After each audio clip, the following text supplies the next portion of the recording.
వలస పాలకుల చేతిలో దశాబ్దాలుగా తెలంగాణ గోసపడింది.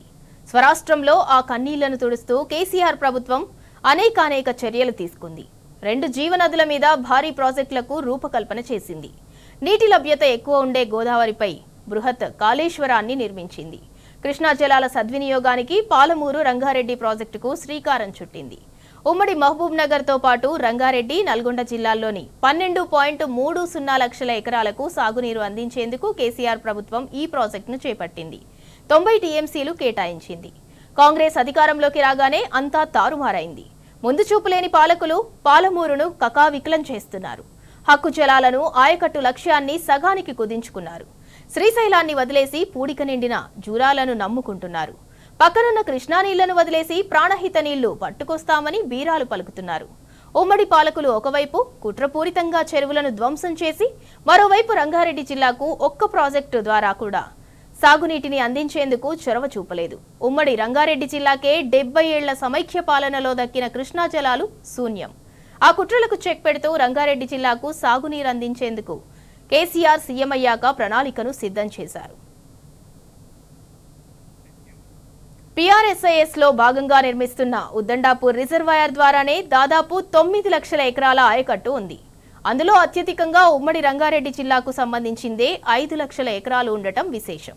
ఉద్దండాపూర్ రిజర్వాయర్ ఎడమ ప్రధాన కాలువ మొత్తం 120 మీటర్లు కాగా తద్వారా వికారాబాద్ జిల్లాలో దాదాపు 2.70 లక్షల ఎకరాలకు సాగునీరు అందుతుంది. లెఫ్ట్ మెయిన్ కెనాల్ 16.5 కిలోమీటర్ వద్ద నుంచి మరో 2 ప్రధాన కాలువలను తీయనున్నారు. ఒకటి 30 కిలోమీటర్ల మద్దూరు కాలువ, దీని కింద 1.74 లక్షల ఎకరాలు ఉండగా అది కూడా అత్యధికంగా వికారాబాద్ జిల్లాలో, అతి స్వల్పంగా మహబూబ్ నగర్ జిల్లాలో ఉంది. మరో కాలువ 20 కిలోమీటర్ల పొడవుతో హన్వాడ వరకు ఉంది. ఈ కాలువ కింద మహబూబ్ నగర్ జిల్లాలో 27,000 ఎకరాలకు సాగునీరు అందుతుంది. ఉద్దండాపూర్ దక్షిణ ప్రధాన కాలువ ద్వారా 30,000 ఎకరాలకు, ఫస్ట్ రైట్ కెనాల్ ద్వారా 9,000 ఎకరాలకు అందనుండగా ఈ ఆయకట్టు మొత్తం మహబూబ్ నగర్ జిల్లాలోనే ఉంది.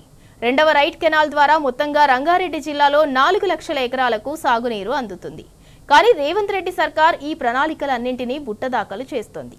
అధికారంలోకి రాగానే ఆయా కాలువల టెండర్లను రద్దు చేసింది. ఆ తర్వాత ఉమ్మడి రాష్ట్ర పాలకులు ప్రతిపాదించిన ప్రాణహిత, చేవెళ్ల ప్రాజెక్టు ద్వారా రంగారెడ్డి ఆయకట్టుకు నీరందించేందుకు మళ్లీ సిద్ధమైంది. PRLAIS నుంచి రంగారెడ్డి జిల్లాకు ఆయకట్టును సైతం తొలగించింది.